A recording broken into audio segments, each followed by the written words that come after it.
So welcome to Why Are Warships Getting Bigger? And honestly, this is one of those questions where everyone has an answer, and most of them are to an extent correct, because most of the answers are pretty much obvious, but there is a reasoning behind them. And, well, this was first alive back in the 27th of December, 2025. But I know some people don't like live videos. I know some people don't watch live videos. And so I always do, eventually, a long patrol like this, a recorded video version of the live. And I will have a quick answer, and then I'll have a longer explanation. So for those people who only want to watch 10 minutes of video, there will be a quick answer in it. So the why. Well, the why we often hear are things like, well, weapons, sensors, geography, threats, risk, construction. These things all have an impact, and they do have an impact. But what I would also say is there's a reason that the destroyers of World War II were adjusted for their being in long tons, the same as the Flight 3 Arleigh Burke I picked, 2,232 tons, 24% of the Arleigh Burke, which is 9,496. And here's the thing. There are price points when it comes to warships. There are price points when it comes to warships. And if I want a ship which is going to be capable of wandering around the world, sustaining itself and maintaining itself to a level of that I'd like for it to wander around the world, and actually it's going to represent me, and I want to be able to carry out diplomacy, and i.e. the cruising role, as we could call it, it's going to end up between 9 and 10,000 tons. And by the way, if you want to prove this, go and look at the HMS Warrior for the Royal Navy, produced in 1860. That's just over 9,200 tons. When we look at most of the ships going up to World War One, and up to World War One, which were in squadron leadership roles, they're usually up to around about 10,000 tons. When we're looking at the cruiser designation during the interwar years, there's a reason they picked 10,000 tons limit there. That was what the Hawkins was sort of being designed up to, and well, they were being designed up to that point because of, again, they were supposed to be doing cruising presence roles. Basically, if you want a ship to go around the world and be your presence, be your representative, it's going to be roughly 9 to 10,000 tons. That's one of the points. And also, we can go down and we can go, look, okay, so I want a general purpose warship, but I just want it to be a warship, or I just want it to be a single mission focused asset. It'll usually be roughly 2 to 3,000 tons. If I want something which is a more flexible single mission asset, it will be roughly 6 to 7,000 tons, and then 9 to 10,000 tons. And this is the point. These are price points. These are price points which you recognise. So even despite the fact that these ships, the weapons and the systems, especially the computing space, and there's a huge amount of computing space in here, do increase the size. When you're looking at percentages in terms of the hull, when you're talking about power generation, when you're talking about personnel, when you're talking about weapon systems, they still take up roughly the same percentages within the hull. And yeah, that's the reality of it. And this leads us to a rather lovely thing I call the Unvirtuous Circle.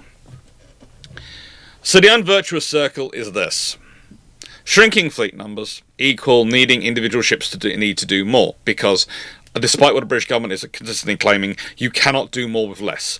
What that usually means is you have less platforms, so you have to pack those less platforms with more capability, which makes them more expensive. Equal ships needs to accommodate more sensors, weapons, and other systems. Equal larger, more expensive ships equal shrinking fleet numbers.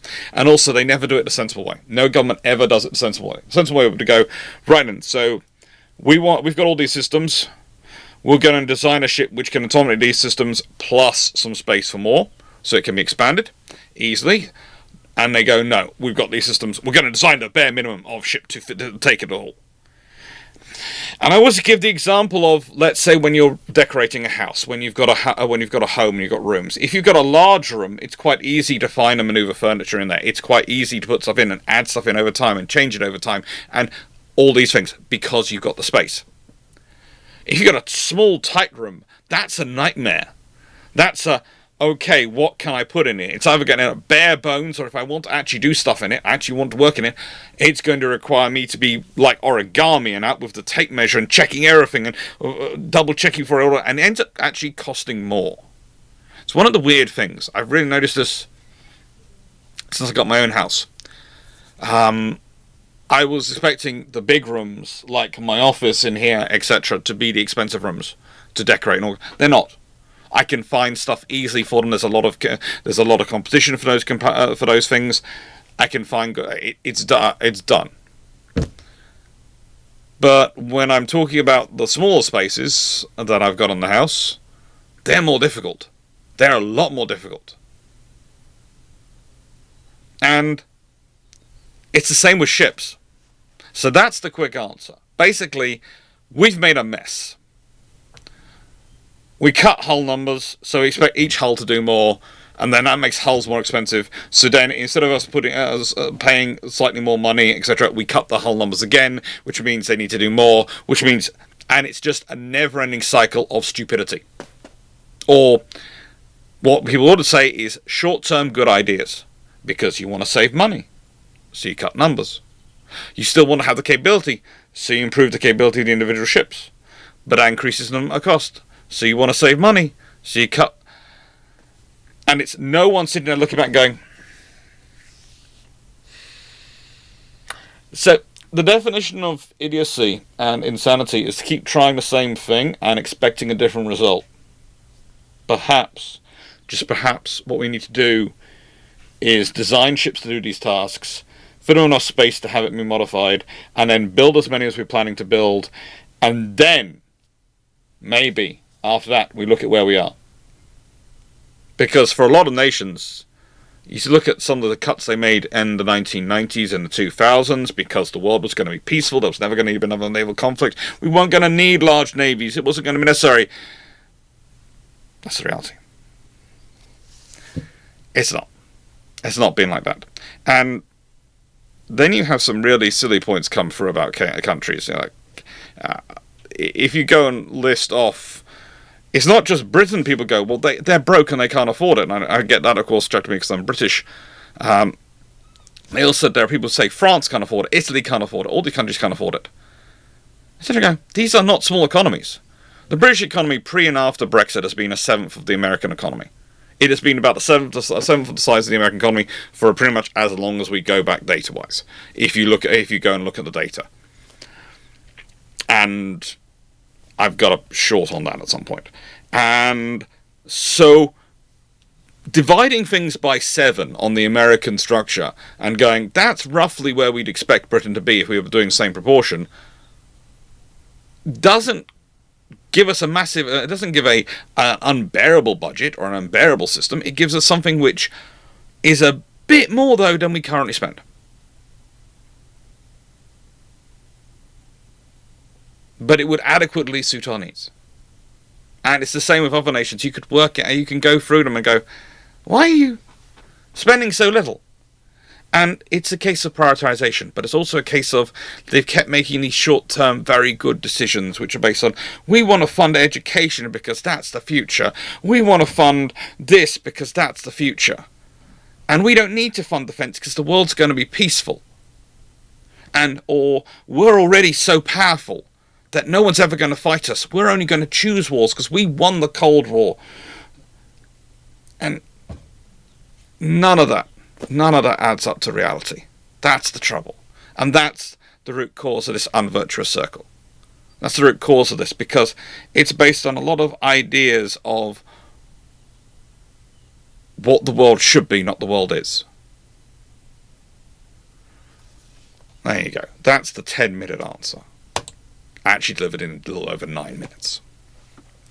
But let's start talking about the actual wider answer. What happened to modern weapons? Well, one of the things you realise about modern weapon systems, which really does add to your loadout, is you're not able to reload at sea. Now, we do have systems for reloading VLS at sea. Now, we talk about it. The Americans have tested it recently. It's a gantry system, which is deployed from the auxiliary, craned onto the VLS. Then you load the missiles into the VLS system, take off the offloads, and then you get the gantry back onto the auxiliary. As you can imagine, that is a long task, where both ships are not in particularly good position to defend themselves, and which requires quite a stable sea state to be done, and is not really that helpful. So whilst VLS allows a far faster rate of fire than, let's see, this arm launcher system, Type 42, those are Sea Dart missiles, you could reload the Sea Dart system at sea. It wasn't particularly easy, but it was actually viable. It was actually possible. And so that means now your VLS is not just your missiles you can launch, it is your entire magazine depth. So when a ship goes out to sea and it's got a VLS of 48, that means it has 48 missiles. Now, maybe it's got some deck launch systems like those harpoons. Might have some of those, so that's going to add on to it. But realistically, when we're talking air defense systems, your VLS is it. So think about that. Next time someone says, but we can't afford a lot of VLS systems. Well, it doesn't matter if you have one block of 8 or 6 blocks of 8. You require the same computers and the same sensors. So you spend the money on all the expensive stuff, the computers and the sensors and the systems which support it. And then you cut short your spending when it comes to the amount of weapons you can carry.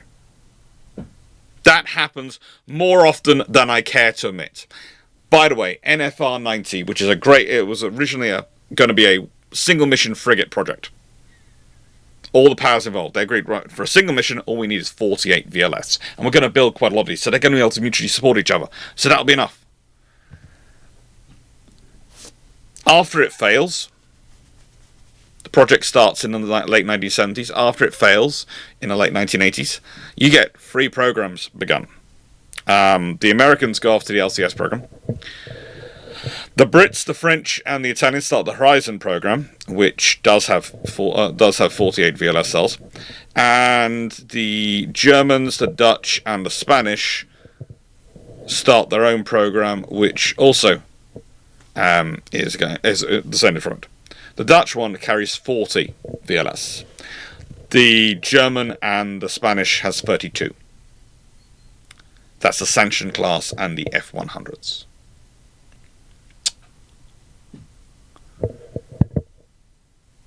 Now, why were they making these cuts? Why, when you had so many studies which said the minimum you could do, and this was in wartime, in Cold War, when they were looking at all the risks, and it was for a single mission frigate with a lot more ships produced than they actually eventually built. They said 48 was the minimum. Why were you cutting? Because who needed them? Because wars were going to be things we were going to choose to get involved in. Because no one would dare fight a war with us. No one would dare pick a fight with us. What a mighty West. And the trouble is, that kind of idea infected quite a lot of other nations as well. Other than if you go and look at the South Korean and the Japanese navies and some of the ones out in Asia, where they basically look at the Europeans who made those droids and go, cute. So what happened to the rest of your VLS cells? In the case of the Royal Navy, it's usually fitted for, not with, because we've gone for the expensive bit of putting in all the stuff to support those VLS systems. But we then don't buy the VLS systems, because then we don't have to buy the missiles, and then we can save money. We've gone to all the expense of having the deck space, having the power cables hooked up, having all the systems put in. Yeah, but not the VLS cells themselves. And that's what the capability insertion program is currently is for the Royal Navy. That's putting Sea Scepter VLS in a space which was designed for Mark 41 VLS. The new system, which can only the missiles which are going in are only short range surface to air missiles.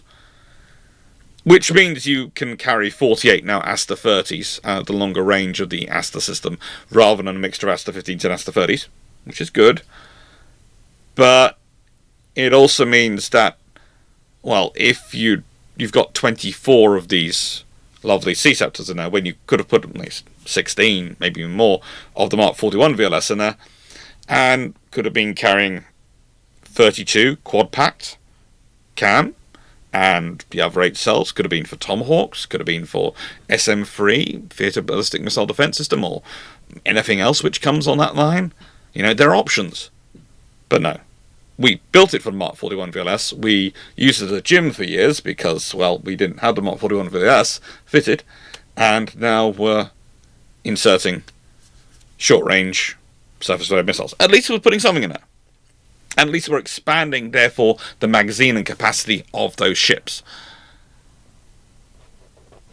But, again, it's one of the things of, we're doing something, we're saying we can do it, but is it really the sensible option? Is it another short-term, we can do this because we're getting these things off the frigates, so we have them, and that saves money? And that leads us to Containerise VLS. Now I'm recording late in the evening, I have to admit. The drilling has stopped. I do apologise for those noises.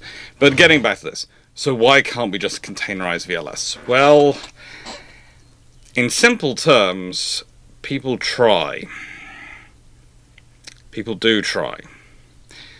But even a 40-foot intermodal high container is 2.9 meters in height, and the Mark 41 VLS starts at the 5.3 meters for the self-defense variant.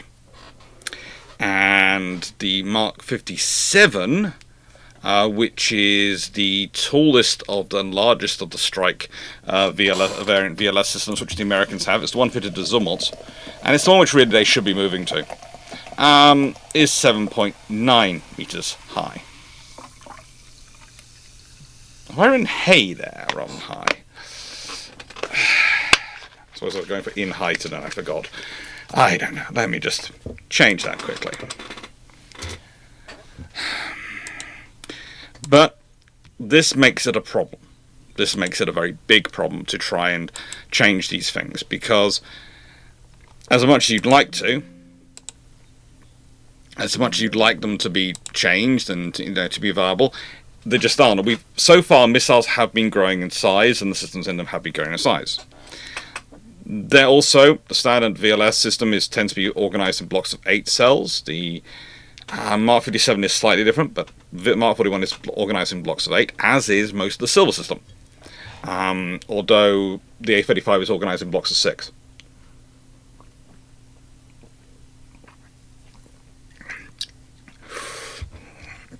The A35 starts at, 3.5 meters, which is shorter. It is shorter. But it goes up to 7 meters for the A70, and a width of 2.3 meters.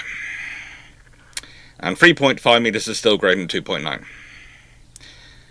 And you can't even use really the 20-foot container on its side. Its length, width, height is 6 meters by 2.44 meters by 2.59 meters. It doesn't fit. Now, this is not to say we aren't trying with these things. We are trying to improve the situation. We're trying to get there. But honestly, there have been people like me suggesting that in the interim, perhaps we bring back some ships have a combination of VLS and swing arm launch systems. So you have the swing arm systems for long-term engagements. You have the swing arm systems that you can rearm. But realistically, this is not a problem we shouldn't be able to solve. Most likely the reason we haven't solved it is because every time someone wants to put money to something as boring as logistics or infrastructure, people go, but there's no money in it. It's one of those things you find in defense. They're always very sure there's no money, there's no votes in it, until it's something which looks big and sexy and can make the politician look strong. But the trouble is about defense is more complicated than that. It requires you to actually have logistics. It requires you to have the systems behind it. It requires you to have the layers. And having The single most powerful warship in the world is great, but realistically you need about 4 to guarantee 1 at sea. 3 will usually do, but 4 will guarantee it. There's a reason why SSBN fleets are usually divisible by 4. The ballistic missile submarines are usually divisible by 4. Yes, people go tell you the rule of 3. The rule of 3 is true. But you want to guarantee that 1 at sea, you want 4. And it's kind of the same when you're working up. If you want to work in groups of sets of 3, you can. But if you need to guarantee, you work in groups of 4.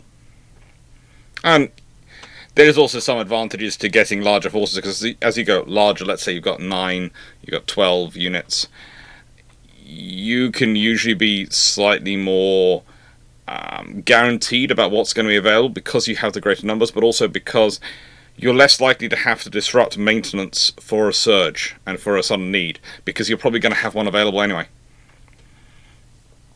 It's always better to order a few more ships than you think you're going to need. So look at your mission sets and your criteria sets, and I've done videos on how big a fleet should be, etc. on this channel, and work out how many ships you need to cover those roles, and then plus 1 or 2 on it. So in terms of your availability, so usually you have 1 or 2 ships extra, and you can sign up to exercises. You can go and do press visits. There's always things you can find for those ships to do. They're just not your high criteria roles. So no ship is going to be sitting around going, I don't have a job, I'm going to sit here doing nothing. There will always be something found for it to do. Trust me. But it's far better you have a ship you're finding stuff to do than having stuff you're finding you can't do, which you really need to be doing. It's far better for national security and to avoid national embarrassment. Now, the thing about containerized weapons is, I know I've just talked about this, and you're going to point to this. Well, I've done videos on modern armed merchant cruisers, and there are problems with them. But basically, it's an incredibly inefficient way to make it very obvious that you've done this. For this to work, it's got to be probably some kind of refrigerated reefer container ship, because otherwise you're not going to have enough electrical supply on it to run those containers, or you're going to have generators which are literally power containers which are literally power generators. It's a capability which some nations might find useful to claim they have as a form of deterrent, but for anyone major, the moment you send out a ship which actually looks like this, and when I first saw this, I thought movie set. Actually, it turns out to be a company advertising for defense sales. So it's basically the equivalent of Vickers salesman. It's cool. It did get a lot of imagery. There's also other pictures of it with a supposed emails system, which, no. There are lots of people trying to work out how to make it work, and everything I saw, I went, nope, that isn't going to work, because it's multiple vehicles which are on a deck and are supposed to lock in together to create a continuous track for an electromagnetic system. No. Emails is far too delicate. It has to be far too precisely lined up. If they said rocket assisted, I'd have believed them. But emails, that's something they're aiming for drone operations. But leaving that to one side,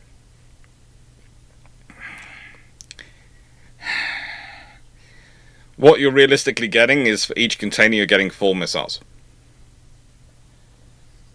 That is not a lot. It's 60 missiles on this set. 3 times 5 times 4. 60 missiles. For a ship this size. It's a great strike, but also, if you've got a ship going around like that, that looks mostly empty. And it's got brand new containers on it, and they're all the same. No. There are many problems with it. It's one of those things of, I could see smaller nations who have no naval capability basically doing it as something they could do. But if you're talking about someone like China, etc., they've got other better means of getting 60 missiles close to you that are going to cause them a lot less trouble and a lot less issues. Because honestly, that reefer, those things are gold dust in any war scenario, in any economic scenario. They are absolutely critical. Risking one of those to do this would be like risking putting MLRS on a nuclear carrier and having it go in close to launch a mass of them. It's just, yeah, you've launched a lot of missiles, but what the frick are you risking to do this? A reefer is a valuable ship, a really valuable ship. Refrigerated container ships, they are special. They are rare. If you want to talk to someone who really knows a lot about them, talk to some archaeologist of what is going on with shipping and have him tell you about them. He will tell you a lot about those ships and how valuable they are. But they are basically rare as hen's teeth. Now, sensors are also a big problem. Why are they a big problem? Well, because sensors these days are getting more and more precise and getting more and more detailed. They're providing more and more information. And the more data you're producing, the more data you're drawing out, the more you have to sift through it to find out what you want to see. Basically, it's, let's say you are looking at a beautiful view. You can see a whole load of trees in front of you. But there are massive trees. Okay, so you get binoculars out. And now you can make out hundreds of those trees. But there's still a massive trees beyond it. It's a massive forest. And so you get out a telescope. And you can see really, really far away. And you see thousands of trees. You now have to identify one tree in all that group that looks wrong. Well, when it's one tree and you can just barely see the trees, you're looking for which looks wrong. Do they look okay? It's going to be a limited amount of data. Then when you've got hundreds of trees, well, okay, now you've got more information coming in, but you've got more reasons to look at the trees, and you're going, is that one wrong? Or is that one, am I just seeing it from the wrong angle? Is it actually okay? Is that a false return? Is that something which a branch is damaged, or a bird's in the tree, or are people interfering in that tree, and that's not actually a bad tree? And then when you get to thousands, you've got even more data to process through and work out what kind of whether it's a bad tree. And then, with all this system, you then have to add in redundancy. You have to add in the facilities to deal with component failure. And all the computing power which goes with that. All the requirements which go with all this. And coolant power, because you've got to cool all these computers. And you've got to have all the technicians to both operate them and maintain them. And you've got to house and feed those people and look after them. And you've got to update it with software. So all these things add on to the cost and the space requirement of the ship. All of them add on to what you are having to deal with in terms of your ship's capabilities and in terms of your ship's requirements. And let's be honest, all this also has to be designed to work in salt water. Now, water is bad for electronics. Salt water is Satan itself as far as electronics are concerned. Salt water goes, oh, copper, tasty. Wiring, lovely. Metal. Oh, you've got soldering going on. Ooh. That's salt water. And so you have to design all your systems to keep the survival. And then you have to also build into the systems survivability individually in the system, so it can survive shock and that kind of damage, and maybe magnetic pulses and those sort of attacks. And you've also got to design it so it is not going to be easily spoofed or easily thrown off by people, shooting radiation at it. So you have to work all these things. By the way, shooting radiation at it, some of the early computers put on with some ships, they got mucked up by their ship's own radars. Why? Because it wasn't calculated in that some of the effects of some of the radiation from the radars would actually come down and would actually affect the computers in the ships and the systems in the ships. And they actually had to work that one out. They were going, why are these computers going wrong? Oh, frigate, our radar's that powerful. That's one of the reasons why they like phased array and these sort of systems, because you can direct the energy and you can make sure it avoids hitting your ship, but you still, just in case by accident it does hit your ship, make sure your computers are protected against it. And everything you add on adds on power, adds on people, adds on cost and expense. So this is a constant when it comes to ships. It's a constant when it comes to what we're doing. We want a very capable command and control system. We want a very capable engagement system. We want a very capable, all the missiles and all systems to work together. And we want the people to be able to sift through as much information as possible, because knowledge is life. Speed is life, is used to be phrased, but now speed of processing is life. Speed of knowledge, speed of understanding is life. The quicker you understand the picture you're looking at, the quicker you can engage the hostile actors in that picture. And that depends on all this being as good as you can possibly make it, which also means it's going to take money and power. And I'm not talking about power as in political power, I'm talking power as in the electric juice. It takes a lot. So you want to be able to see a cricket ball or something smaller at several hundred miles away? Well, you better have the electronic juice to back up all those computers and all those sensors to be able to do that. And that takes us to Shameless Book Plug. So it's a Shameless Book Plug. It's a moment where I ask you to like, share and subscribe to support the channel and help it grow. I hope you enjoyed this video. Again, apologies for travelling, apologies for not being around on, I think this is going out on a Thursday. It might be going out on I think it is going out on a Thursday. But it's what happens sometimes. Sometimes I do wander away for various work things, so I do apologise. I hope you enjoyed the videos that I put on while I've been away. I do realise that some of them were uploaded in rather a chunk, because I'd finished editing them and went bump. And I also scheduled a whole load of lives, so you knew there'll be lives when I get back, so they're all scheduled. And when this one goes out, there should be, I think should still be running just, or at least this week should be running, the suggestions for June. And that next week will be the votes for June. And then it'll be the suggestions for July, and then it'll be the votes for July. Because I'm trying to push it up so I've got a few months advantage in terms of knowing when these things are going to be. Because that allows me to prepare and better organise myself, and also it means that most likely I'll be able to take on more complicated stuff, because if I've got longer I can order books and other things in advance, which is something I'm starting to now look into doing more often, because thanks to your kindness, your generosity to support, the patrons, the people on YouTube who are watching the videos, the super chats, super thanks, the memberships, I am now being able to push up the budget to ordering even more books. It's a good job this is built on a very heavy concrete base, but yeah. I am able to order more books thanks to all of you, so thank you. Now, there's a lot of fun to be had with the current state of affairs with warship construction, based on the reality that we keep building cruisers. We don't call them cruisers anymore. We call them destroyers, we call them frigates, we call them everything but a cruiser. And the Japanese, who apparently are building a couple of cruisers at the moment, but the reason for that is because cruisers are imperial. Cruisers are empire. Cruisers are about all sorts of things. They don't apparently poll as nicely as destroyer. I have no idea why.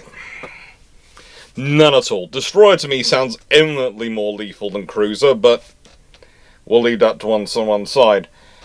And to an extent, this is the reality we've made for ourselves.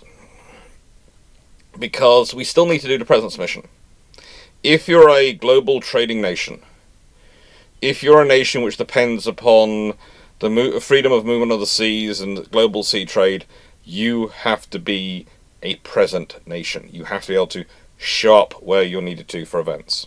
When you don't, it's embarrassing, but it also, in terms of politics, but it's also devastating in terms of international relations and your perception on the world stage and your ability to support and defend yourself. And this is the reality with why, despite many governments in British history saying, we're no longer doing east of Suez, we end up east of Suez so often. Still.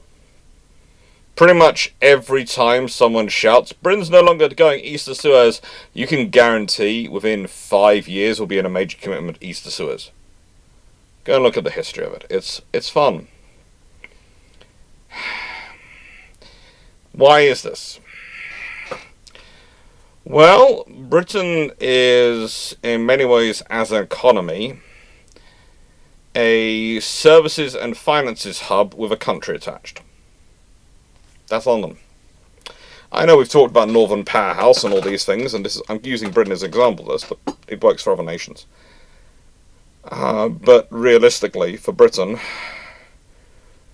we have Lloyd's Register, which is a clearinghouse for global maritime trades insurance. That underpins quite a large section of the London economy. That cash coming in. There are huge chunks of the London economy which probably don't realise that they are dependent on that cash moving in, but it's like any cash.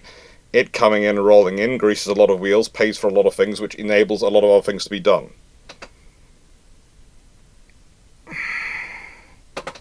It's the insurance market which has always underpinned for London the stock exchange and various other things. And it always has done.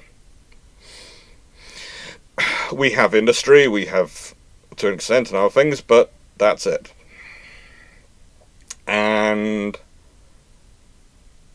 when you are the nation that is the clearinghouse for the insurance, where a lot of the insurance law and a lot of the maritime law is discussed and agreed, and that is the basis of your claim to power and presence in the world, as about the 6th largest economy in the world, then you need to live up to it. And it goes the same for other nations. America's the world policeman. That's their status. That's why they're promising the Paris. That's why, despite other superpowers going, we're just as powerful as you, we're just as capable as you, they're not. And they're not on a very real level, not even discounting an actual shooting war, they're not on a very real level in that America is the default world policeman. For good or for ill, it is at the moment. And if you consider the other options to potentially replace it, a long term, if there is replaced in that role, the world might look very different. Very, very different.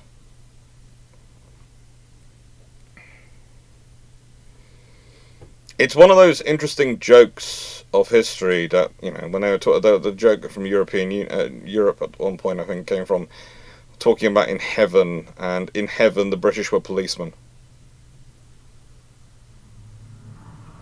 In hell they were the cooks. And that rather fits. Because at the time, that's what Britain was. Britain was the global policeman, and it did it with a force of cruisers, which allowed it to be present around the world with sufficient strength and sufficient capability. They could support themselves being present around the world. And to go around the world requires you have to have enough fuel, you have to have enough food to sustain yourself. You're not necessarily everywhere. You're going to stop off some places and get more food, etc. in, but you want to have a hefty load because you can't guarantee everyone's going to be friendly. And so you might be at sea for many, many days. And you want to be able to self-repair to a large extent because you don't want to have to go into someone else's dockyard every 5 minutes. Because then you're going to get a reputation as a broke ship, which is bad for your national image. Whereas if you can fix it yourself while you're at sea, then no one else ever needs to know. That's the reality of these things. That's what cruisers were. And that's what, to an extent, drives a large chunk of modern ship design, making ships into cruisers, even though we're not calling them cruisers. Then there's threats. Now, threats are... I would usually define threats in the War Study Centre as the things which we keep talking about. Oh, they're drones. It used to be torpedo boats. It could be... Not long ago, it was cyber. There was no point having warships because cyber attack would render them all useless. Now it's small drones. Small, fast drones are going to destroy them. Actually, between that, there was hypersonic missiles. Massive, expensive hypersonic weapons were going to annihilate all fleets. Submarines, always popping up. Undersea, uncrewed undersea vessels versus uncrewed. There is always another thing which today is going to be marketed in the press as is going to sink the whole fleet. Just remember, just like with everything else, newspapers want to sell papers, and good news doesn't sell as well as bad news. So they're always going to jump up these threats. Now, the thing is,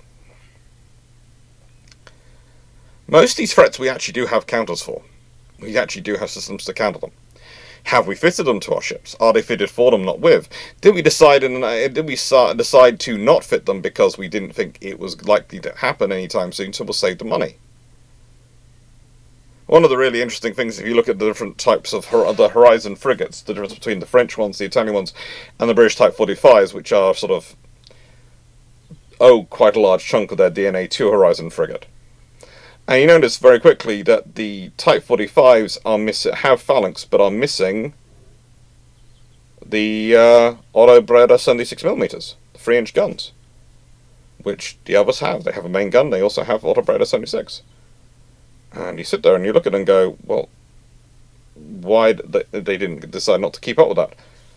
But it's actually a really useful system against drone warfare, because it can fire shells which fragment and create a huge area of metal quite cheaply, quite efficiently, quite a far range, and knock out a whole load of cheap drones.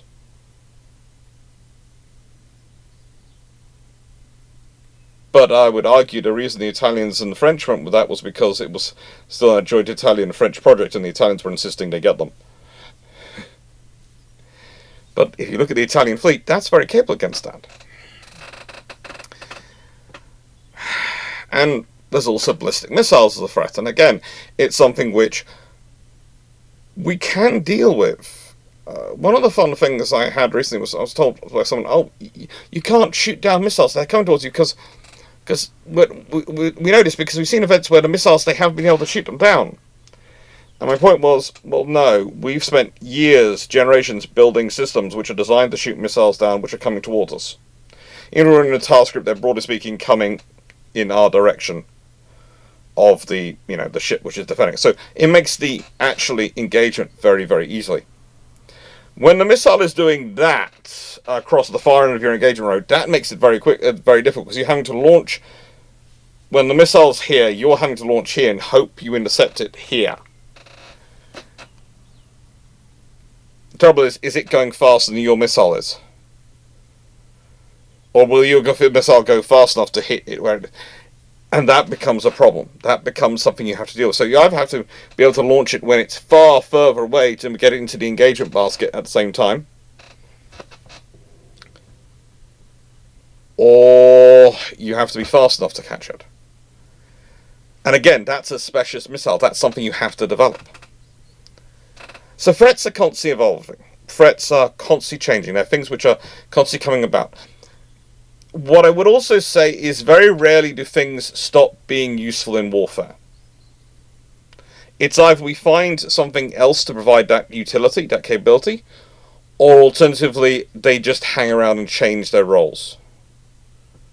One of the interesting things we're currently having debate of, I think, is a lot more back on guns again, which happens every now and again. It happened after the Falklands War. It happens pretty much every time there's a major war where there's actually combat. People suddenly start going, you know what? Yes, missiles offer a guaranteed kill if they hit, but we can carry a lot of shells in guns. And now, of course, they're looking at lasers and going, oh, maybe they'll be it.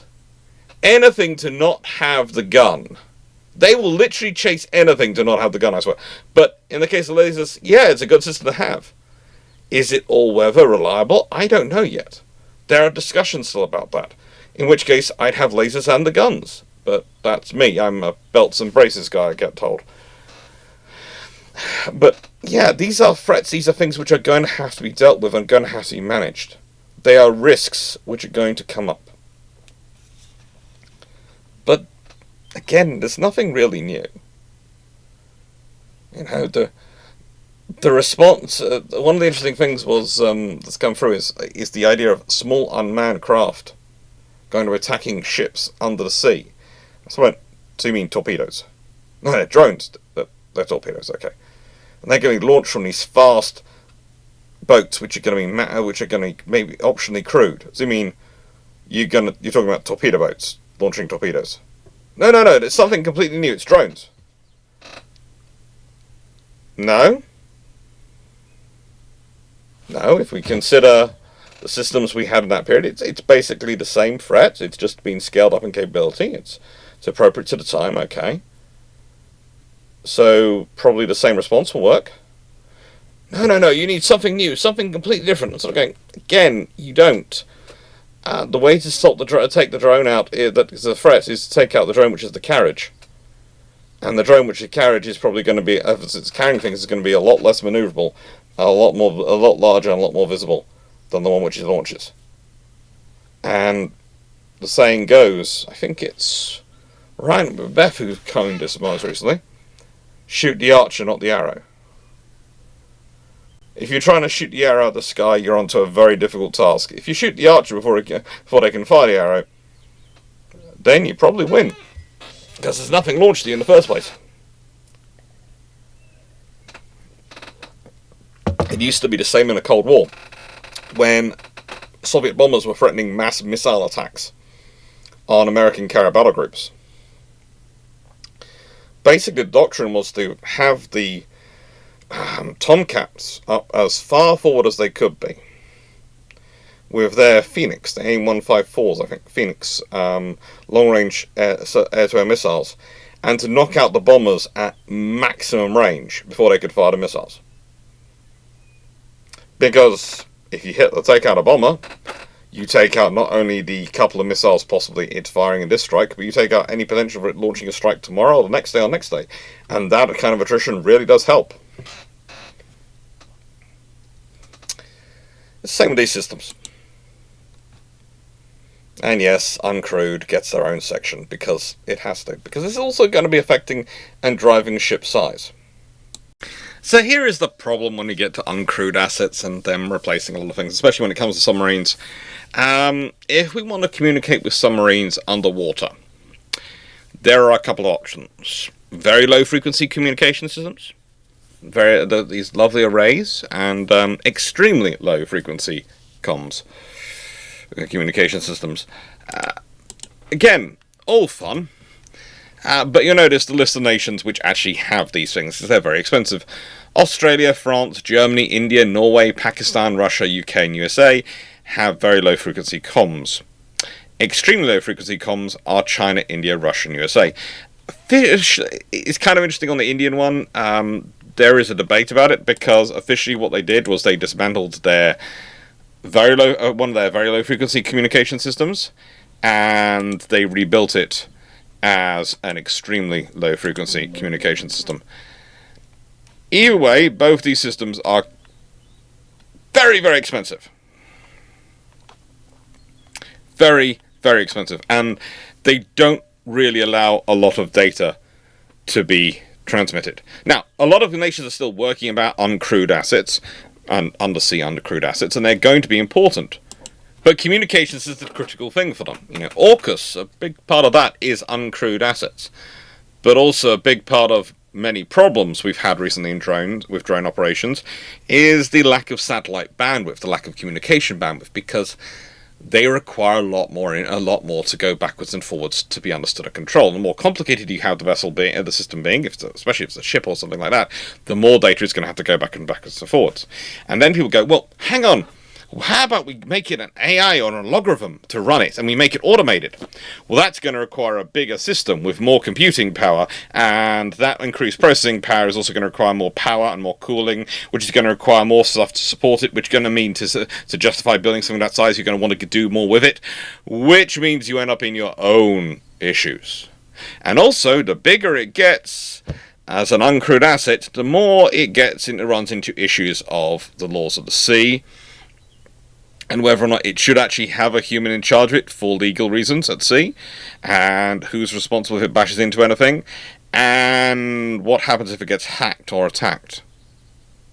Because again, you have the trouble of, there have been precedent sets where drones can be shot down by other nations, and no one does anything about it. There have also been precedent set where ships have been damaged or anything, and you go to absolute DEFCON 1 or maximum war effort.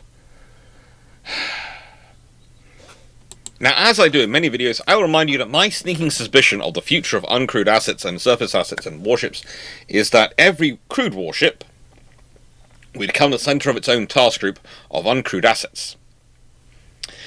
And that'll probably make the crewed warship grow even bigger, because it will probably end up needing some form of docking facility, like a landing platform dock has or something like that, so that the surface vessels can come inside and be rearmed or reconfigured.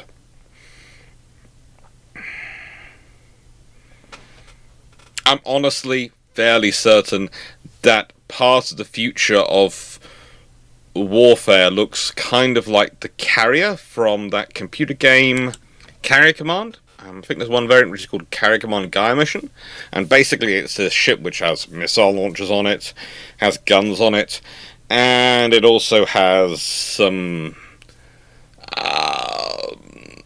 we'll call them Vistal aircraft, of sort of tilt-rotor Vistal aircraft on it, and some amphibious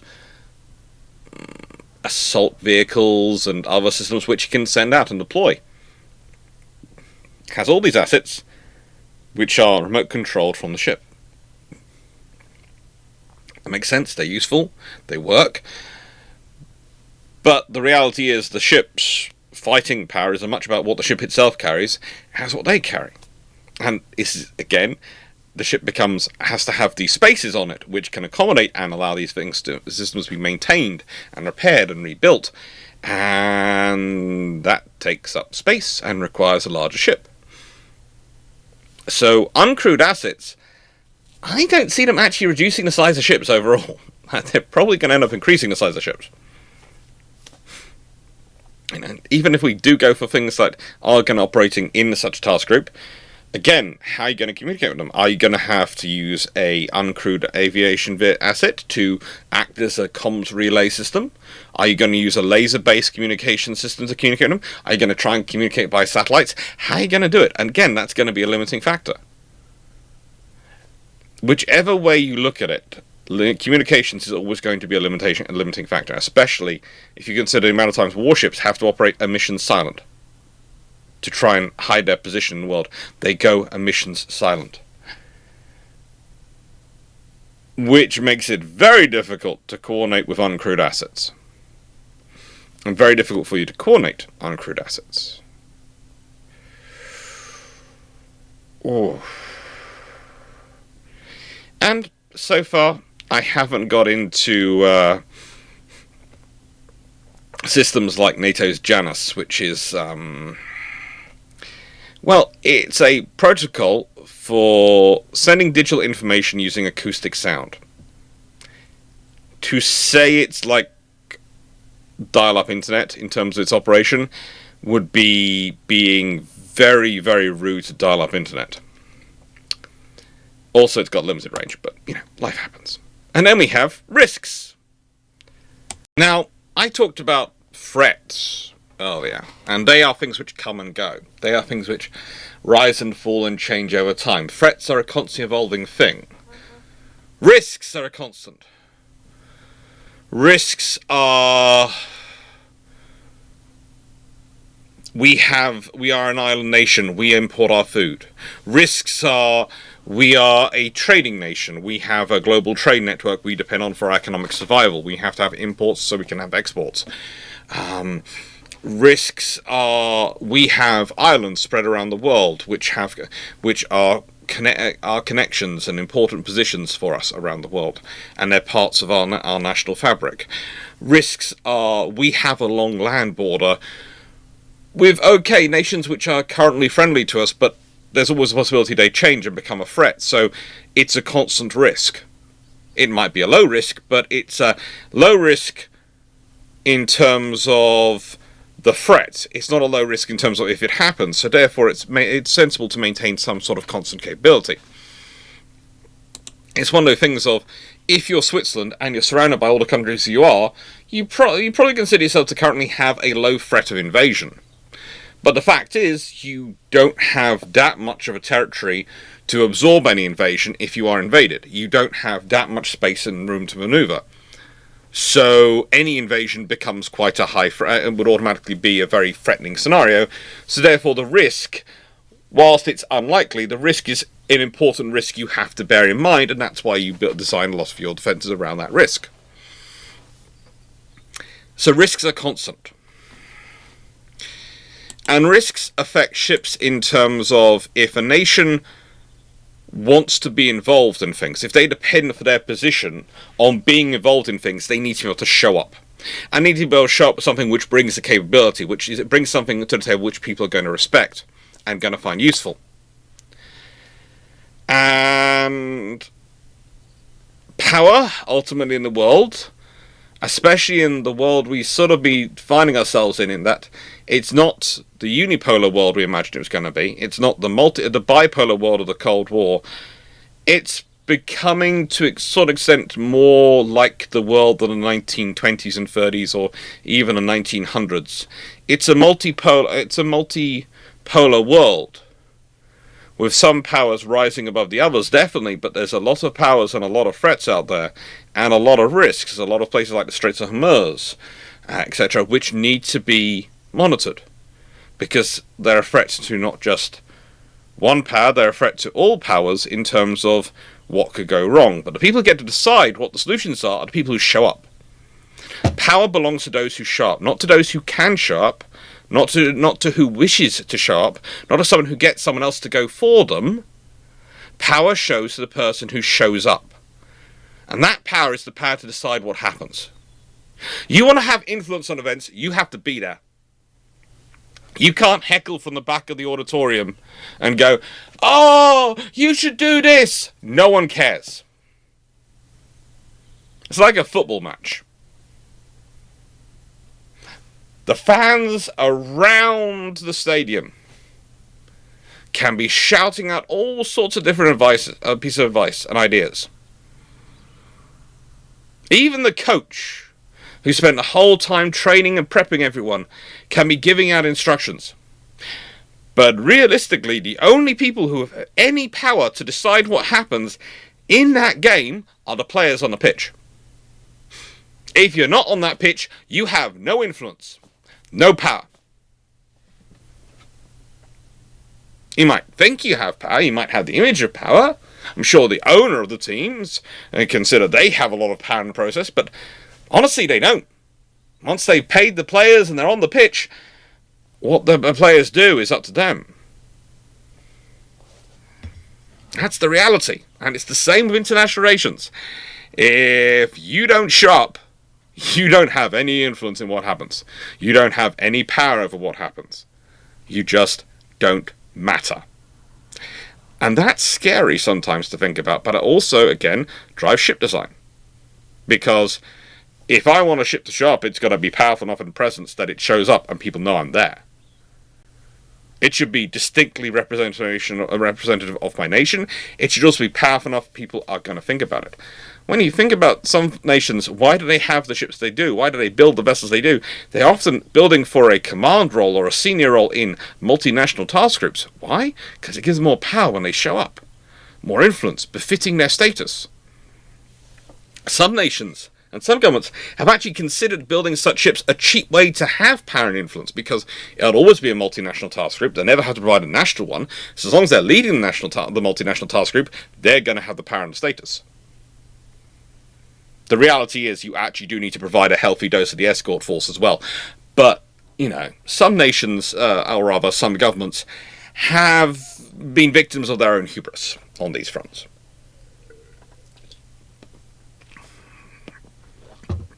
Especially on the ideas that you were going to get to choose whether or not you fought wars in the future.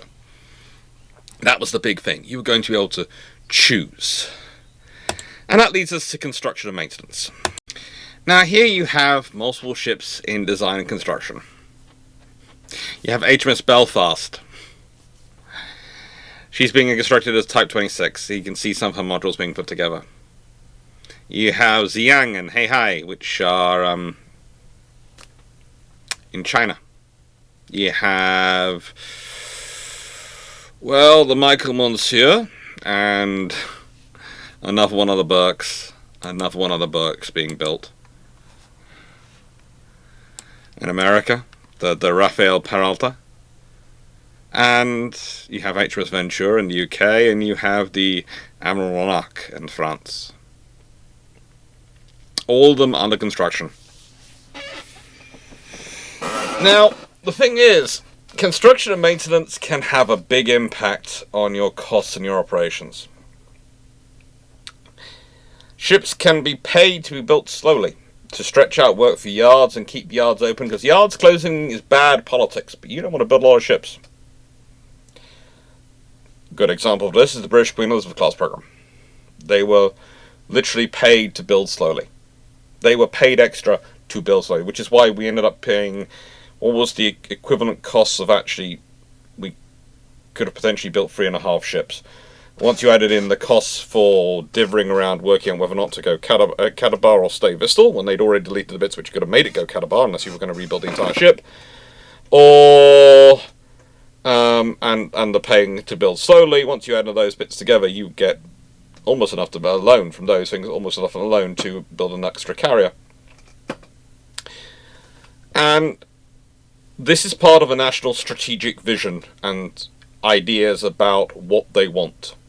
They want to have the strategic capability to build ships. They don't want to have a lot of ships. So they'll pay more to build ships slowly. That in return takes money out of your defense budget, which means you can't build more ships. Because you're actually paying more money to not build ships. So you don't have enough money to build ships.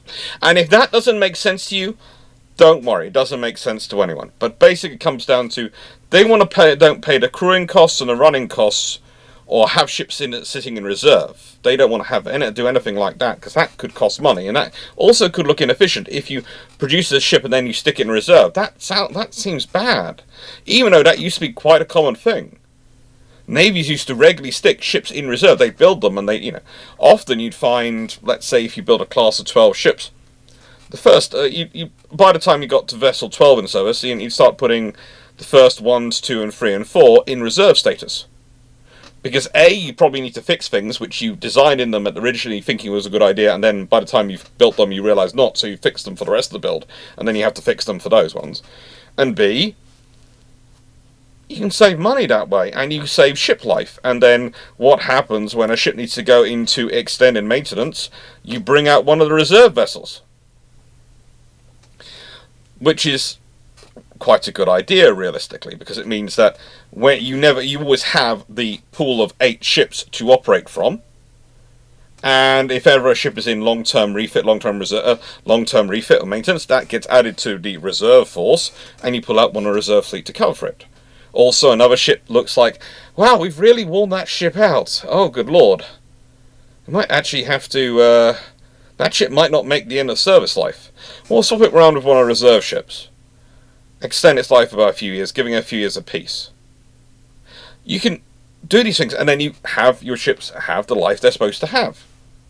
So if you want to make a ship, this is one of the fun things. Most ships' hulls are designed to last about 24 years of sea usage. That's usually what we're sort of roughly looking at. There are variations on that, but roughly 24 years. People usually start focusing back on the older ships in sort of the World War II era and World War I era and go, well, how did those destroyers last so long? How did you have V and W class ships, which were built in World War I and served a full year in World War I, then served through the 1920s and were still in service the whole way through World War II, and they were fine? Well, A, they were a little small, and B, they spent quite a large chunk of the 1930s resting in reserve formation. Because later on, Navy didn't need them. They needed them available for wartime. They needed these ships for wartime strength. They had reservists to crew them. Then that gave reservists actual ships to focus on. As something for the reserves to be built around. Oh yes, that's going to be our ship. That's the ship that will belong to our company. This reserve unit owns these ships. And these ships are what we will crew with our personnel. So this is what we have to train towards. But it's considered cheaper to not build the ships. Then you have the scenarios where if you change your mind in construction, this is what happened with the Zumwalts. They were deciding they were building Berks and they were going to change the Zumwalts. They keep cutting the order of Zumwalts. Eventually they decide they're only going to build a 3. And they're going to just churn out and build Berks. Now, there are reasons and arguments for and against on it. I've done a whole video on the Zumwalts, I'm not getting into that.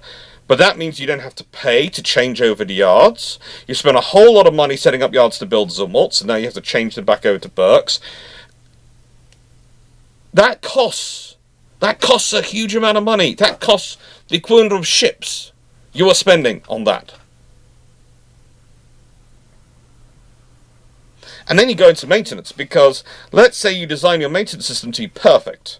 So basically you go, right, now I'm going to use the rule of 3 perfectly. And ships are going to go in maintenance perfectly. So I will never, even if I have 6 ships, I will only ever need 2 dry docks. Fine. That's all I'll ever need, 2 dry docks.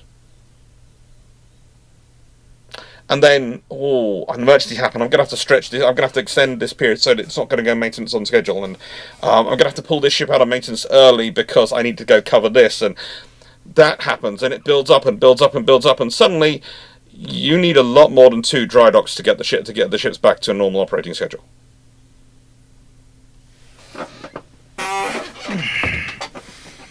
Slack is not a dirty word when it comes to defence procurement.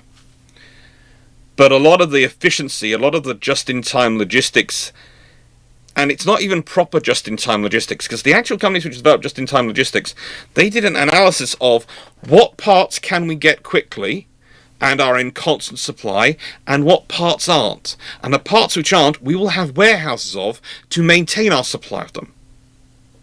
And the parts which are, we will do orders for and keep a constant flow of orders coming in. That was just-in-time logistics, as it was originally conceived by, I think it was Honda, but it might have been Toyota, not sure, one of them. But the way it's being turned into, everything is now a thing of, we can buy it on the open market, we'll be able to buy it on the open market, we'll be able to grab it quickly. It's going to be the most efficient thing. We don't want to keep stores, we don't want to have stores. No, that's expensive, that's waste of money. And it's not. It's not, because a lot of these things are the definition of hard to get hold of. It's not easy to get hold of a frigate when you need one emergency. It's not easy to get hold of a destroyer when you need one in emergency. It's not easy to get hold of an aircraft carrier when you need one in emergency, or a fleet supply tanker or fleet store ship. It might be very efficient if you believe you absolutely control fate and there will be no wars without your permission. You don't need them. You can avoid. You don't need to do this. You can avoid having those things. You don't need to have spares. But the reality is, you probably do.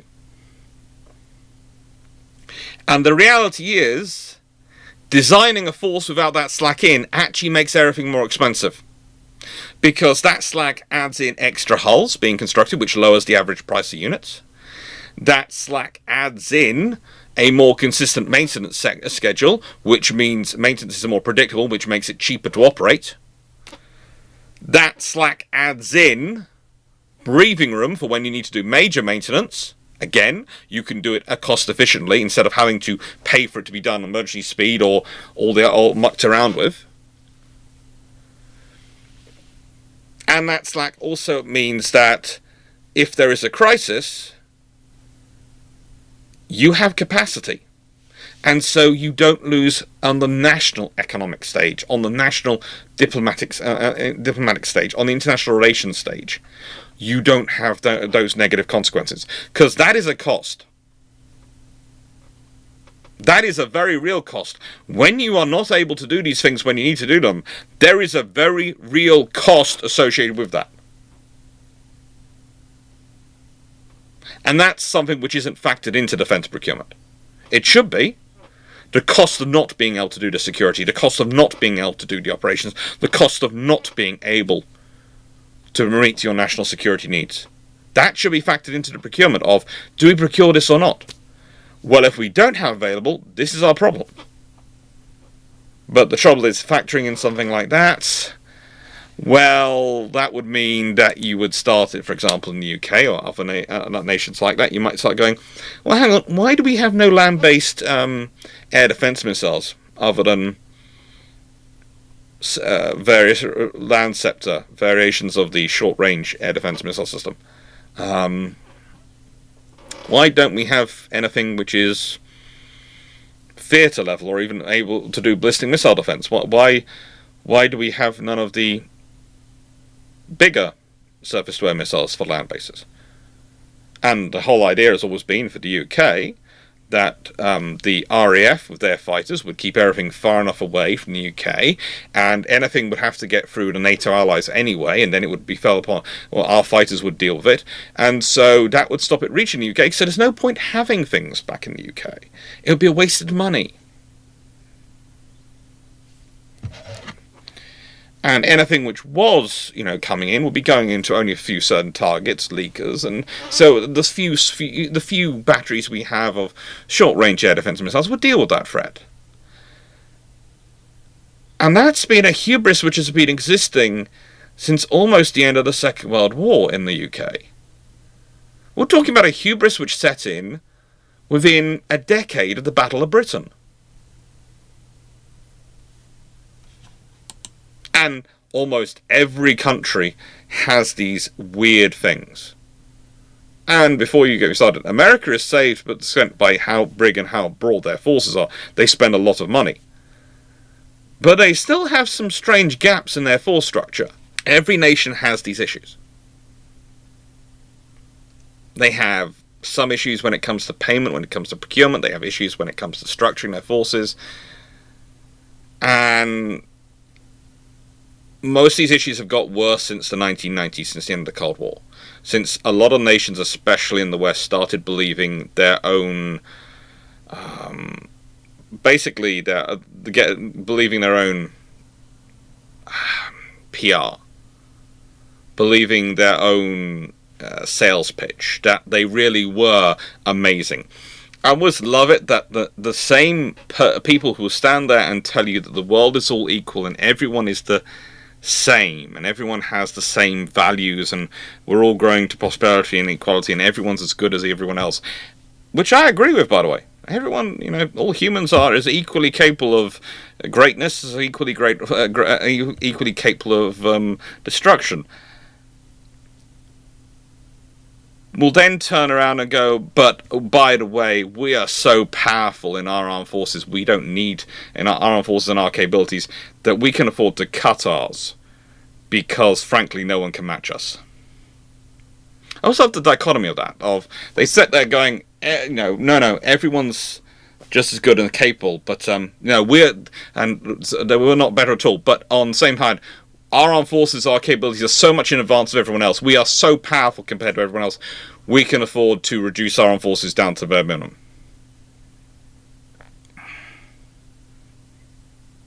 That just always amazed me. And usually there's the other side of the coin who just don't want to spend money. So, all this leads to, as said, we have shrinking fleet numbers because they want to save money. So we need the individual ships to do more. The ships need to accommodate more sensors, more weapons and other systems to be able to do more, which means they become larger, more expensive ships because they are crammed with more systems. Being a larger ship itself is not inherently more expensive. It's the systems you're cramming into it to make it more expensive, which then means you don't want to spend that much money, so you shrink the fleet numbers even more. This is what we're dealing with. So, what's the question? Because I always finish my videos with a question. How do we solve this? How do we solve this problem sensibly? And I'm going to start off by saying this. I don't think necessarily more technology is going to be the answer. Because I think you adding in more technology is just going to be jumped on as another reason that you can shrink fleet numbers, and it's just going to exacerbate the problem. I think part of the problem we have with this is we've become very tech-focused societies, and we automatically believe technology is the solution to the problems. And technology is an advantage. Yes, it's probably part of it, but it's not the whole solution. You need numbers, you need mass as well. And I think there's also the reality you have to accept that uncrewed assets are not really suitable for diplomacy. Diplomacy is always going to involve a measure of shaking people's hands. It always is. But I'd love to see responses. And I hope you enjoyed the video and found it useful. If you liked the video, please do like, share, and subscribe. It really does help the channel grow. What else have we got coming up? Right, and when's this video coming out? Sheesh kebab. It's coming out at the end of the week, isn't it? It's coming out on the... I think it's the 2nd of April. So that means it's going to be... Ooh. Well, that's the Year of Leadership. So that's last year's videos. And that's also last year's videos. But that's for January's videos. Oh. Some of them are actually coming up, I think, in terms of that. Yeah, the Royal Navy managed to conduct a successful carrier strike as well as all of them. I know that's on my list to record soon. That's on my list to record for a Saturday video soon. So that was a live, which is coming up as a Saturday video. And Churchill doesn't implement the World War II pause in because that's also, they are both on my list to record quite soon. So they're going, watch out, they're going to be Saturday. They're probably going to be Saturday videos. Might be Thursday videos. This depends on what happens, but they're probably going to be Saturday videos. There have been so many good videos this year. Thank you very much for your support on the channel. Thank you very much for helping it grow. Hope you enjoyed, and well, take care. Toodles.